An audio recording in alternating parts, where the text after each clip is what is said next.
प्रताप सरनाईक यांनी हिंदी संदर्भात एक वक्तव्य केलंय। मुंबईची बोलीभाषा आता हिंदी झाली आहे असं मंत्री प्रताप सरनाईकांनी म्हटलंय। मीरा भाईंदरमधल्या एका कार्यक्रमात सरनाईकांनी केलेल्या या वक्तव्यावरून नवा वाद निर्माण झालाय। प्रताप सरनाईक हे भाजपची भाषा बोलत असल्याची टीका त्यानंतर संजय राऊतांनी केली आहे। महाराष्ट्र नवनिर्माण सेनेनं देखील प्रताप सरनाईकांच्या वक्तव्यावर आक्षेप घेतलाय। मराठी माणूस नाराज असल्यानं प्रताप सरनाईकांना हिंदीचा पुळका आलाय असं राजू पाटील यांनी म्हटलंय। हिंदी तो बोली भाषा बन गई है हमारी मुंबई की। ठाणे और मीरा भाईंदर का मेरा मतदार संघ है। जनता से जब भी बात करता हूं तो प्योर मराठी में बात करता हूं और मीरा भाईंदर की ओर जाता हूं तो मीरा भाईंदर में एंट्री किया तो मेरे मुंह से ऑटोमेटिक हिंदी लैंग्वेज चालू हो जाती है। आजकल हम लोग ऐसे बोलते हैं कि मराठी मेरी मातृभूमि है, मेरी माँ है, मगर हिंदी हमारी लाडली बहन है।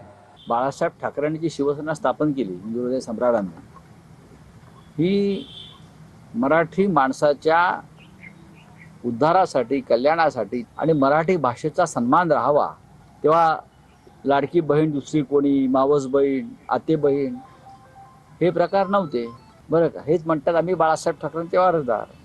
त्यांचे जे कोणी नेते आहेत त्यांना विचारावं, हा जो विचार आणि भूमिका आहे मराठी संदर्भातली, हीच तुमची मुख्य भूमिका आहे का?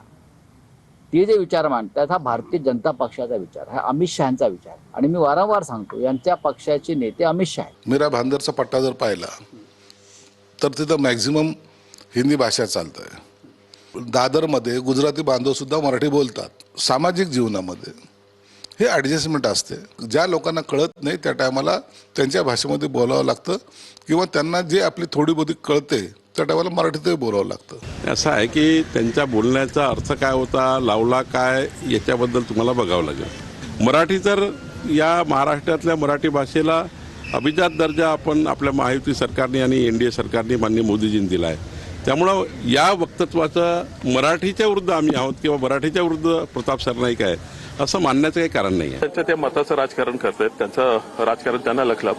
हिंदी बोलतात की मराठी आई आणि हिंदी मावशी, ही मावशी नाही, हिंदी पोतडा मावशी आहे। हिंदीने किती भाषा, बोली भाषा, तिकडच्या भाषा खाल्लेल्या आहेत उत्तर भारतातल्यावर, त्या सगळ्यांना माहिती आहेत। आणि हिंदीचा पुळका आहे ना यासाठी आहे की मराठी माणूस यांच्यावर नाराज आहे।